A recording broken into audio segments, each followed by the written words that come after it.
네, 들으신 것처럼 새해 첫 주말인 어제도 이 도심에는 박근혜 대통령 퇴진을 요구하는 촛불 집회와 이에 반대하는 태극기 집회가 어김없이 열렸습니다.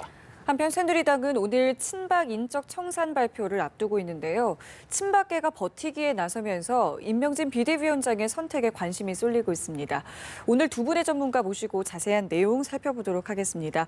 이상일 전 새누리당 의원, 최진 세안대 대외부총장 나오셨습니다. 안녕하세요. 네, 안녕하세요. 네, 안녕하세요. 네, 어제 촛불 집회에도 많은 시민들이 모였습니다. 특히 세월호 참사 1000일을 앞두고 열려서 추모제 성격도 강했죠. 네. 두 분께서는 좀 어떻게 보셨나요? 예, 그렇습니다. 지금 세월호 참사 1000일이 지났는데 아직 이틀 남았죠. 예. 진상 규명이 제대로 되어 있지 않고 또 우리 대통령께서 당일날 7시간에 어떤 모습으로 대처를 하셨는지에 대해서 아직 명확하게 드러나지 않아서 예. 이 사회의 아픔이 지속되고 있다고 봅니다. 그런 맥락에서 어제 우리 세월호 희생자들의 추모, 그분들을 추모하는 이런 집회가 열렸고 매우 숙연한 분위기에서 집회가 열렸습니다. 중요한 거는 진상 규명이 철저히 돼야 되겠고 또 앞으로 그때 이 참사를 교훈 삼아서 우리 사회에 다시는 그런 일이 발생하면 안 되겠다는, 그래서 우리 사회 안전 시스템을 강화하는 이런 대비책을 정부가 꼭 마련해야 된다고 봅니다. 예. 어떻게 보셨습니까? 저는 그러니까 정치가 잘 못되면 예. 국민들이 직접 나선다는 어떤 국민 주도 시대가 뿌리를 내리고 있다는 것이 이번 이제 11번의 촛불 집회에 대해서 느껴지는 것 같습니다. 예. 그리고 제가 촛불 집회 시민들의 이렇게 표정을 보면요, 어떤 지금은 분노보다는 의외로 담담합니다. 이거는 뭐냐면 아주 냉철하다는 얘기거든요. 시민들이 예. 그만큼 촛불 집회가 내재화돼 있고 체계화돼 있다라는 얘기를 의미합니다. 이게 훨씬 더 무서운 거거든요. 예. 그리고 조금 전에 말씀하셨지만 어제 행사의 공식 명칭이 박근혜는 내려오고 세월호는 올라오라는 건데 네. 아직 지금 세월호 7시간 문제만 하더라도 박근혜 대통령이 관저에서 혼자 식사를 했다는 것 외에는 제대로 확실하게 밝혀진 거 하나도 없습니다. 예. 그런 점에서 국민들의 어떤 그 마음속 깊은 상처 그리고 어떤 분노는 여전히 불타오르고 있다. 그리고 앞으로 이후로도 계속 불탈 것 같다라는 것을 어제 행사를 통해서 다시 한번 느꼈습니다. 네. 근데 어제 보면은 맞불 집회도 이제 못지않게 좀 목소리를 네. 키우고 있는 모습이었는데요. 군대여 일어나라 이런 구호도 내걸기도 했습니다. 이런 모습은 또 어떻게 보십니까? 예, 대치동 특검 사무실 앞에서 일부 보수단체 회원들 또 관련된 시민들께서 예.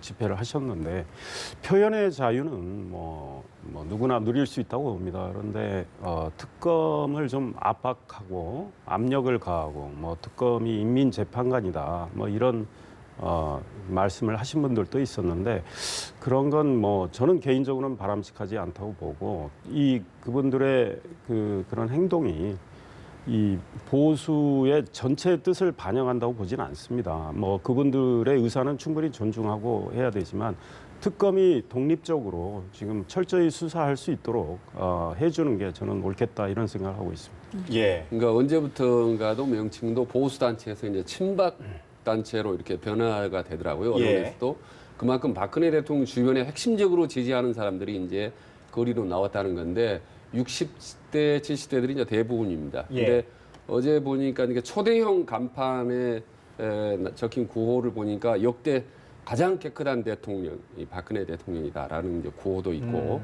그다음에 이제 태블릿 PC는 조작된 것이다. 예. 라는 부분이 이제 가장 저분들이 강하게 주장하는 부분입니다. 예. 거기다가 급기야는 계엄령이 답이다라는 부분까지 어떻게 보면 국민들의 정서나 상식하고는 많이 동떨어진 예. 그런 주장들을 하고 있는 부분이 참 아쉽다, 너무 답답하다는 생각을 합니다. 예, 좀 상반됐다고 볼 수도 있겠군요. 정치권 이야기를 나눠보겠습니다. 친박 인적 청산 발표 D-Day가 바로 오늘입니다. 네. 임명진 비대위원장 어떤 결과를 내놓을까요 오늘? 저도 예. 궁금합니다. 오늘 오후 2시에 회견을 하시는 모양인데 저는 당에서 나온 사람이지만 예. 새누리당이 좀 쇄신을 잘해서 국민의 다시 지지를 이렇게 받기를 바라고 있지만 지금 현재의 모습은 아직까지는 좀 갈 길이 멀다 이런 생각이 들고 임명진 비대위원장이 나름대로 노력을 하셨지만 지난번에 예. 본인의 시도는 한번 좌절이 됐고 네. 그래서 원래 본인이 말씀하신 본인의 거취를 밝히는 데드라인 오늘이거든요. 예. 그런데 뭐 본인이 지금 물러나시겠다고 하시지는 않을 것 같고 뭐 지금 오늘 또 비례의원들 12분이 임명진 위원장을 지지한다. 그리고 당 사무처 요원도 그랬고 정우택 원내대표도 뭐 2차례 오늘 아침에도 찾아가신 네. 모양이에요. 그래서 퇴진하지 마시고 계속 좀 쇄신을 해달라는 그런 취지의 이야기를 한 것 같은데 예. 본인이 그런 맥락에서 본인의 쇄신 의지를 다시 한번 밝힐 것 같아요. 예. 그러나 또 이 뭐 소위 임명진 비대위원장이 타겟으로 삼는 이제 친박의 핵심 중진 의원들 입장에서는 지금 물러나기가 지금 어려운 상황이 돼버렸어요. 예. 제가 보기에는 처음에 임명진 비대위원장께서 네. 약간의 시간 여유를 좀 주시고 그분들이 결단하는 모양새를 주셨다면 이렇게 정면 충돌 양상까지는 않았을 것 같아요. 그러나 6일 이미 이후를 말씀하시는 근데 건가요? 원래 이제 이분이 6일 이후가 아니고 예. 이분이 이제 전국위원회에서 네. 비대위원장 이제 승인을 받으셨잖아요. 그리고 바로 그 다음 날 기자회견을 해서 초강수를 두셨어요. 예. 그래서 6일까지 시간을 줄 테니 알아서들 물러나라. 누군지는 실명을 거명하지는 않겠지만 알지 않겠느냐 본인들이. 그런데 조금 그분들하고 좀 물밑에서 이야기도 하고 당 쇄신을 위해서 좀 협력도 구하면서 그분들이 명예롭게 또 결단하는 이런 모습이었다면 이런 충돌은 안 왔을 수도 있겠다 생각이 드는데 이미 뭐 늦은 이야기고 네. 앞으로 이 서로 어떤 명예와 정치적 생명을 건 정면 대결을 하고 있기 때문에 어떤 국면이 전개될지는 정말 예측하기 어려운 것 같아요. 좀 더 지켜봐야 될 것 같아요. 네. 임명진 위원장이 그러니까 초반에 충격 요법을 썼는데 나름대로 상당히 선전을 했다고 봅니다. 예. 그러니까 혈연 단심으로 들어와서 저는 이제 오늘 현재까지 어찌 보면 절반의 승리를 거뒀다고 봅니다. 그 완강하게 버티었던 이정현 전 대표가 사실 예. 지금 그 탈당을 의사 표시를 한 상태 예. 아니겠습니까? 거기다가 50여 명이나 되는 어떤 친박 기원들이 백지음한 상태로 옵니다. 네. 거기다가 후속적으로 조금 전에 말씀드렸지만 사무처 직원이라든지 또 정우택 원내대표가 전부 지지를 하고 있기 때문에 예. 수적으로 보더라도 거의 절반의 승리를 거두었고 명분상에서는 뭐 훨씬 더 유리하지 압도적으로 그렇기 때문에 오늘 아마 2시의 입장에서도 이정현 전 대표 어떤 사태를 수리하는 하고 그리고 이후 또다시 상임 전국위원회인가요? 다시 한번 재소집을 하면서 2차 어떤 공세를 가하지 않을까. 그리고 그렇다면 결국 지금 새누리당에 남아있는 사람은 서청원, 최경환, 뭐 윤상현 정도 예. 강경파가 사실 몰려있는 상태거든요. 공지에. 그렇기 때문에 시간이 흐르면 결국은 임명진 위원장에게 유리한 국면이 오지 않을까라는 저는 예상을 해봅니다. 예. 어떤 결과가 나와도요. 하지만 새누리당 내부에서는 굉장한 후유증을 좀 안을 것 같은데요. 예, 뭐 어제도 몇 분의 새누리당 의원님들이 전화도 주시고 네. 제가 한 2분은 만나기도 했는데 뭐 저는 당을 떠난 입장이지만 이분들의 고민이 굉장히 큽니다. 그러니까 임명진 비대위원장의 어떤 인적 청산 이 시도가 성공을 한다 하더라도 궁극적으로 새누리당의 목표의 끝이 어디냐. 새누리당이 쇄신한다고 했을 때 어떤 모습으로 국민한테 그 모습을 보여줄 거냐. 여기에 대해서는 다 회의적이에요. 그러니까 사람을 몇 명 솎아낸 거는 좋다 이거예요. 그래서 그거로 박수 받을 수 있는데 그렇다고 해서 새누리당이 달라지는 거냐. 이 문제에 대해서는 고민이 많아요. 임명진 위원장께서도 아마 생각이 많으실 거예요. 그러면 새누리당 노선부터 새누리당의 면면도 다 달라져야 되는데 과연 그게 될까? 지금 이름 바꾼다고 하잖아요. 이름 바꾼다고 달라지는 겁니까? 저는 개인적으로 새누리당은 해체돼야 된다고 생각했거든요. 예. 해체되고 당의 모든 자산도 국가에 헌납하고 완전히 무에서 다시 시작하되 훌륭한 분들을 다시 충원하고 새누리당이 내세울 만한 선명한 노선을 다시 정립을 해서 시작하는 거. 이 길인데 과연 그런 길로 갈 수 있느냐 이거예요.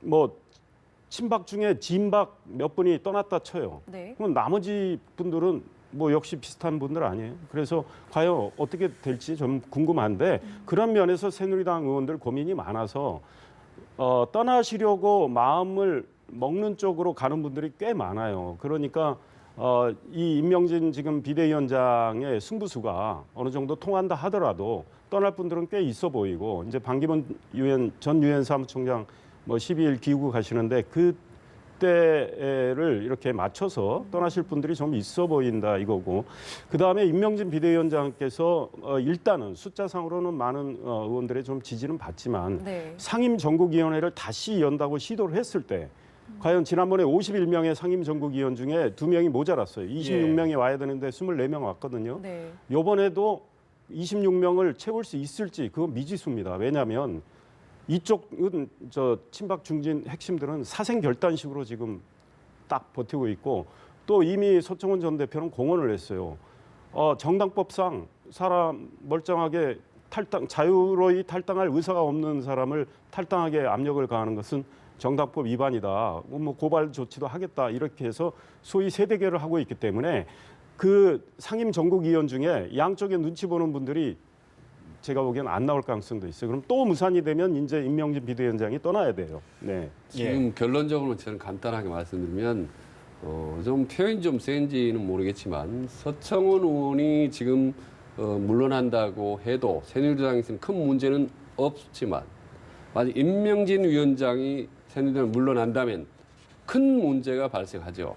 그래서 결국 그 키는 서청원 의원이 뒤고 있는 겁니다. 본인이 완강하게 버티고 있기 때문에 만약에 오후 두에 임명진 위원장이 떠나간다면 혹은 본인이 버틴다면 어떻게 할 것인지 새누리당을 이 모든 책임과 역할과 이런 키는 결국 서청원 의원이 쥐고 있는 거죠. 이 부분에 대한 답을 아마 오늘 2시에 어찌 보면 임명진 위원장이 아닌 서청원 의원이 그 답을 아마 내놓아야 될 겁니다. 예. 또 잠시 뭐 언급을 하셨지만 12일에 반기문 전 총장이 귀국을 합니다. 새누리당 뭐 충청권 의원들이나 좀 아무래도 좀 분주해질 것 같은데 오자마자 뭐 팽목항 봉하마을을 찾을 것으로도 알려졌습니다. 어떻게 보십니까 이거? 그 일부 언론이 뭐 14일, 그러니까 네, 12일 날 잠시만요. 저희가 지금 현장을 좀 연결을 개혁 보수신당이 당명을 발표한다고 하는데 지난 1일부터죠. 당명 공모를 진행한 신당은 최종 6개 당명 후보를 놓고 지도부가 회의를 진행했습니다. 이 보수라는 단어를 넣느냐 마느냐를 놓고 경론을 벌였는데요. 현장을 연결해 보도록 하겠습니다.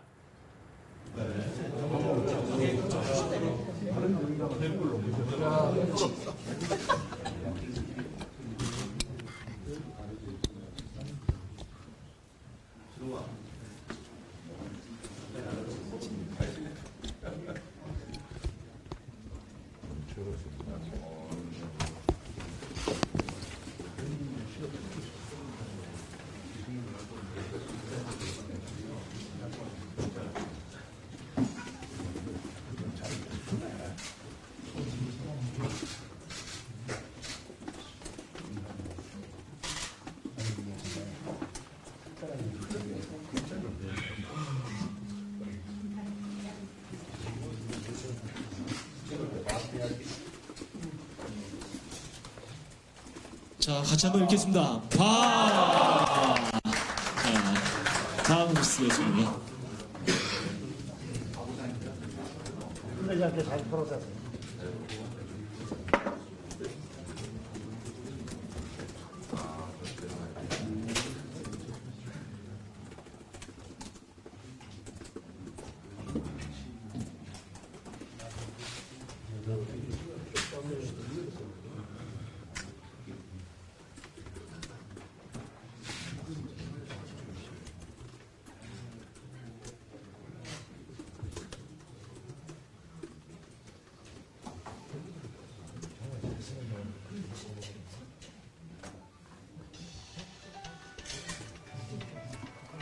같이 읽겠습니다. 네.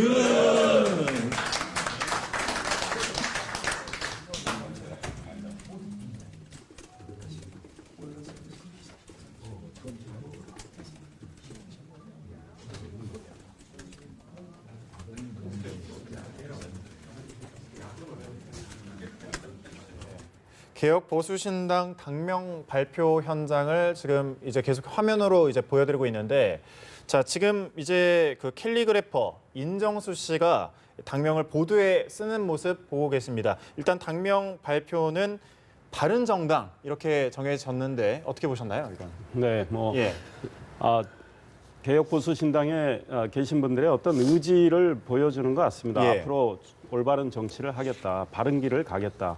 뭐 올바른 정치, 바른 길에는 모든 게 함축이 돼 있죠. 예. 그래서 뭐 저 의지를 보여주는 건데 과연 구체적인 어떤 정책과 비전을 네. 내놔야 되는데 좀 속도감 있게 했으면 좋겠다는 생각이 들고. 통상 이름에 뭐 무슨 당 이렇게 하는데 정당을 넣는 건 좀 새로운 시도인 거로 보이고요. 제가 알기로는 법무법인에 비슷한 이름이 하나 있는데 예. 네. 나중에 뭐랄까 문제가 생기진 않을까요? 예, 그쪽에서 문제 제기할 수는 있지 않을까 이런 네. 생각이 듭니다. 예. 그 당초 이제 보수라는 어떤 단어를 넣느냐 마느냐를 두고도 굉장히 좀 이야기가 있었는데 다 빼고 이제 바른이라는 그러니까요. 단어를 예. 선택을 했네요. 이게 참 특이하죠. 보수 정당이 보수란 말을 넣는 것을 스스로 좀 거린다는 건 그만큼 보수의 의미가 한국 사회에서 좀 올드한 낡은 그런 이미지를 주기 때문인데 바른정당 좀 특이하네요 정말. 그리고 이 또 형용사를 바른 네. 형용사를 넣고 뒤에는 네. 당명이 나올 줄 알았는데 또 정당이 나왔다는 기 때문에 새로운 시도라는 점에서 일단은 좀 의미를 두고 싶고 다만 당명 그대로 진짜 바른 정치를 할 것인지 이 부분들은 참 국민들이나 모든 정치권에서도 좀 주목하는 부분이라고 생각합니다. 네. 지금 바른 뭐- 정치를 해주기를 바라는 마음입니다. 예. 지금 화면 보면 이제 현장에서 바른정당이라는 글씨를 이제 완성을 하고 사람들끼리 이제 인사를 나누는 모습을 이제 보셨는데, 자, 다시 질문으로 돌아가겠습니다. 반기문 전 유엔 사무총장이 귀국을 하죠. 네. 이제 12일에. 네, 어떤 행보를 보일 것으로 예상하시나요? 그렇습니다. 예. 그래서 아까 잠깐 말씀드렸지만 어떤 언론이 12일 날 오셔서 예. 바로 14일 하루쯤 뭐 쉬시고 나서 14일 뭐 팽목항 봉하마을 뭐 이렇게 가신다 그랬는데 그 날짜는 좀 틀린 것 같고요. 예. 뭐 일단 뭐 가는 거는 뭐 맞는 것 같은데 그렇게 행보하시는 거는 거기에 뭐 정치적 의미를 충분히 둘 수는 있다고 봅니다. 그런데 이제 10일 날 오시면 13일 날 뭐 누구나 예상할 수 있지만 현충원 참배가 있지 않습니까? 예. 그러면 역대 대통령 묘역에 가서 참배하는 거 아니겠습니까? 그리고 봉하마을 가시는 건 노무현 전 대통령 묘역이 거기 있고 또 뭐 권양숙 여사 계시기 때문에 또 노무현 정부에서 외교부 장관을 지내신 분이기 때문에 당연히 가서 뭐 일종의 도리로 가시는 거 아니겠느냐. 거기에 이제 정치적 의미를 부여하면 뭐 예컨대 영남 지역을 또 뭐 공략한다 할까. 예. 또 뭐 좀 더 진보 진영에 다가가는 거 아니냐. 뭐 충분히 이렇게 부여할 수는 해석할 있다. 수는 있지만 예. 본인의 어떤 도리로서 하시는 거 아닌가 싶고 팽목항은 우리 사회의 아픔, 이 정부에서 가장 큰 아픔 아니겠습니까? 그 현장에 가서 그 아직도 저 미수습된 분들이 있고 또 유가족이 계시기 때문에 네. 그 아픔을 같이 한다는 그런 뜻이라고 생각이 됩니다. 그래서 뭐 정치적으로 너무 뭐 과대 해석할 필요는 없겠다. 저는 개인적으로 그런 생각합니다. 저는 이제 제가 보기에는 10년 만에 귀국하기 때문에 이 행보 자체가 상당히 정치적으로 짜여질 수밖에 없을 거라고 봅니다. 근데 예. 이렇게 보면은 반기문 전 총장 개인 행보와 조직 확대가 따로따로 이원화로 이루어질 거라고 봅니다. 일단 개인적으로는 뭐 한국판 분화로드라고 할까요? 어떤 대중 속으로 간다.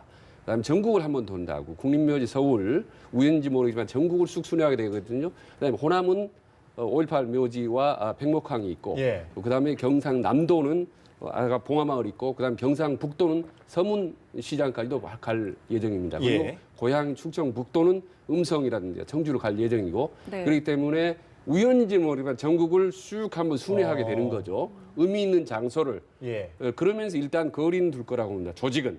왜냐하면 아직 시간이 필요하고 어떤 본인의 개인 행보를 극대화한 휘후에 들어가기 때문에. 근데 조직은 이미 급박하게 돌아가고 있습니다. 이미 예. 언론에 몇몇 중요 인사들이 나오고 그리고 1월 22일 날 100번 기념관에서 3,000여 명이 모입니다. 그래서 반기문 연대가 공식적으로 출범을 하게 되는 거거든요. 학동포럼이라는 데가 주체가 돼서 하기 때문에 그래서 본인 움직이고 개인 조직이 어느 정도 상당히 무르익고 구성이 되면 그때 뒤늦게 저는 합류할 거라고 봅니다. 자, 마지막으로 저희가 민주당 이야기 좀 짧게 질문을 좀 드릴게요. 개헌 보고서를 두고 지금 패권주의 논쟁이 굉장히 가열이 되고 있는데 일단은 문재인 전 대표가 나서서 좀 수습을 하는 모양새긴 한데 이게 쉽게 가라앉을 것 같지 않거든요. 그게 아주 중요한 과제입니다. 예. 사실은 요번뿐만 아니라 그 외에도 중요한 이슈가 있을 때마다 문자 강력한 그런 항의나 이런 것들이 오거든요. 근데 이 부분이 일반인들이나 어떤 비문 진영에서는 어떤 강경 침노 세력들의 네. 어떤 조직적인 어떤 반격 항상 이런 걸로 위기의식을 좀 느껴왔거든요. 그러면서 이게 바로 확장성을 저해하는 겁니다. 예. 그래서 차제에 문재인 전 대표는 이 부분에 대한 우려라는 이거를 일시적으로는 상당히 체계적으로 좀 잠재우고 가라앉히고 보완 장치를 만들어야 그나마 문재인 대표의 거부감을 갖고 있는 어떤 외부 진영들, 반문 진영에 대한 외연을 확대할 수 있다. 그래서 문자는 단순히 문자 문제가 아니라 반기문 그래서 문재인 전 대표의 어떤 앞으로의 대권 과도의 중요한 어떤 장애 요소 하나를 제거하는 문제이기 때문에 상당히 신경을 쓸 필요가 있다고 생각합니다. 저는 제거가 안 된다고 생각을 해요. 예. 그분들의 뭐 체질은 우리가 뭐 다 이미 겪어본 바고 이미 민주당 내에서도 많은 분들이 문제 제기를 하고 있지 않습니까? 심지어 박원순 서울시장, 이재명 성남시장, 뭐 김부겸 의원 같은 경우는 지금 한 3점통의 문자 테러 받았고 김종인 전 대표는 뭐 연세가 있으시잖아요. 뭐 그래서 입에 담지 못할 말까지 했는데 그 속성입니다. 그러니까 친문 패권주의의 속성이 적나라하게 지금 나오고 있는 거예요. 앞으로는 이게 더 가열됐으면 됐지 더 거칠어졌으면 거칠어졌지 그러지는 않을 거로 보기 때문에 문재인 전 대표로서는 좀 곤혹스럽고 자제를 요청하지만 이거는 생리상 그렇게 안 돼요. 그래서 민주당 내에 앞으로 계속 이 친문 패권주의의 양상이 나타날 때 민주당은 일부는 분열될 수도 있다고 봐요. 그러니까 이 부분이 문재인 전 대표 또 하나의 어떤 본인의 리더십의 시험대일 수도 있다고 봅니다. 마지막으로 질문 좀 짧게 좀 답변을 부탁드릴게요. 시간 관계상. 안철수 전 국민의당 대표 대선 행보도 오늘 이제 귀국과 동시에 예정이 돼 있는데 어떤 계획을 좀 구상하고 왔을까요? 안철수 전 대표가 아마 지금 조기 대선이 곧 뭐 이제 뭐 우리가 예상할 수 있는 그런 국면이 오는데 가장 고민이 크신 분이라고 생각합니다. 왜냐하면 지금 삼중고입니다. 당과 본인의 지지율이 떨어지고 그다음 호남에서 지금 뭐 신뢰가 상실되고 있는 상황이고 게다가 반기문 유엔 사무총장이 들어오면서 지지율이 뭐 상당히 나오니까 국민의당 내부에서 반기문 유엔 사무총장을 모시고 한번 하자 이렇게 하는 목소리들이 지금 많이 나오고 있기 때문에 안철수 전 대표의 존재감이 자꾸 미약해진단 말이죠. 그래서 이제 본인이 강철수의 모습을 자꾸 보이려고 하는 거죠. 떠나시기 전에 이번 대선은 문재인 대 안철수 1대1이다 이렇게 이야기했고 가셔서 대한민국을 밑바닥부터 다시 고치겠다고 하시지만 그런 강한 의지가 국민한테 과연 통할지가 중요한데 지금까지 보면 안철수 전 대표는 구호만 있어요. 구호. 근데 구체적으로 비전을 제시하면서 그거를 움직이는 그런 어떤 추진력을 못 보여줬기 때문에 저렇게 지금 지지율이 좀 상실되고 있다 이런 생각에서 이 문제를 해결하지 못하면 안철수 전 대표는 아직도 쉽지 않다 이런 생각입니다. 알겠습니다. 저희 두 분 말씀 여기서 마무리 짓도록 하겠습니다. 오늘 말씀 고맙습니다.